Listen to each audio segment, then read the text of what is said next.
بسم اللہ الرحمن الرحیم۔ السلام علیکم۔ میں ہوں ایڈوکیٹ ذلِ ہما فیروز اور آج میں بات کروں گی رضوانہ تشدد کیس پہ۔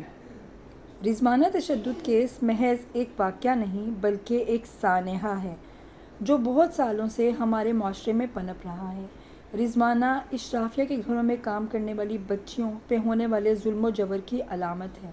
رضوانہ کیس نام ہے ظلم کا، بربریت کا، حیوانیت کا، منافقت کا، سامراج کا، شیطانیت کا، انسانیت سوزی کا اور اس بات کا کہ انسان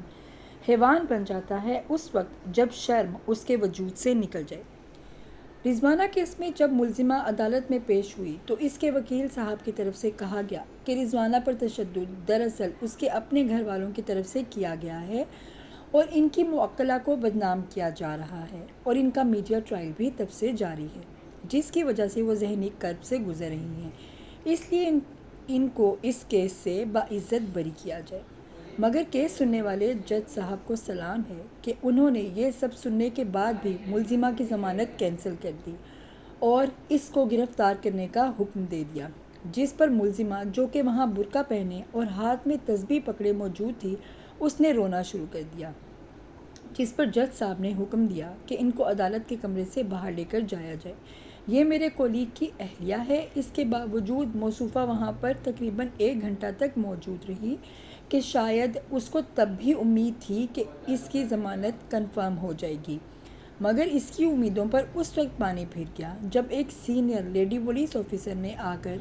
اسے گرفتار کر لیا۔ جب سے یہ واقعہ منظر عام پر آیا تب سے یہی کہا جا رہا تھا کہ ملزمہ چونکہ ایک جج کی بیوی ہے تو اس لیے اس کو قبل از گرفتاری ضمانت مل جائے گی اور بعد میں شاید اس کی گرفتاری کبھی بھی ممکن نہ ہو سکے اور ضمانت کنفرم ہو جائے اور غالباً متاثرہ بچی کے گھر والے صلح کر لیں۔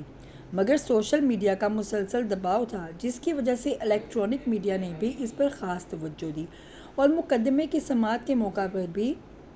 صحافیوں کی کثیر تعداد موجود تھی۔ اس دباؤ کے نتیجے میں ہی جج صاحب نے اپنے ایک کولیگ کی اہلیہ ہونے کے باوجود بھی ملزمہ کی ضمانت منسوخ کی اور متاثرہ بچی کے گھر والوں کو بھی حوصلہ ملا کہ ڈٹ کر اس مقدمے کی پیروی کریں، جہاں پر ایسے واقعات کا رونما ہونا ایک معمول ہو اور کسی کو اس بات کا پتہ بھی نہ چلتا اور ادراک بھی نہ ہوتا کہ امیر گھروں میں غریب بچوں اور بچیوں پر کیسے کیسے مظالم ڈھائے جاتے ہیں، وہاں پر رضوانہ پر تشدد کا معاملہ سامنے آنا اور پھر سوشل میڈیا پر اس کا مسلسل ڈسکس ہونا، جس کے نتیجے میں ملزمہ کا گرفتار ہونا ایک بہت بڑی کامیابی تو شاید نہ ہو اور ہو سکتا ہے کہ وہ کسی موقع پر اس مقدمے میں بری بھی ہو جائے، مگر پھر بھی یہ ایک مثبت پیش رفت ضرور ہے اور کیا پتہ سوشل میڈیا اور الیکٹرانک میڈیا کے مسلسل دباؤ کی وجہ سے ملزمہ کو سزا بھی ہو جائے۔ اس لیے اگر ہمارے سامنے کوئی بھی ایسا معاملہ آئے تو اس کو منظر عام پر لانے کے لیے سوشل میڈیا پر آواز ضرور اٹھائیے۔ ایسے چھوٹے چھوٹے مثبت اقدام سے ہی سماج کی سوچ کسی حد تک بدل سکتی ہے۔ چلے اگر کوئی بڑی تبدیلی نہ بھی آئے پھر بھی ہم اپنے حصے کا دیا جلائے کوشش کر سکتے ہیں تو ہمیں وہ کوشش ضرور کرنی چاہیے۔ ناظرین، جاتے جاتے میں ایک بات ضرور کرنا چاہوں گی، ہمیں اپنے معاشرے کو سدھارنے کے لیے بہت بڑی بڑی کوششوں کی نہیں بلکہ ابابیل کی طرح اپنی چونچ میں پانی اور کنکریاں بھر بھر کے لانے کی ضرورت ہے تاکہ ہم ایک چینج ایجنٹ بن سکیں، ہم اپنے معاشرے کی سوچ کو، اپنے معاشرے کے پیراہن کو تبدیل کر سکیں، ہم اپنے آنے والی نسلوں کو، اپنے بچوں کو ایک بہتر معاشرہ دے سکیں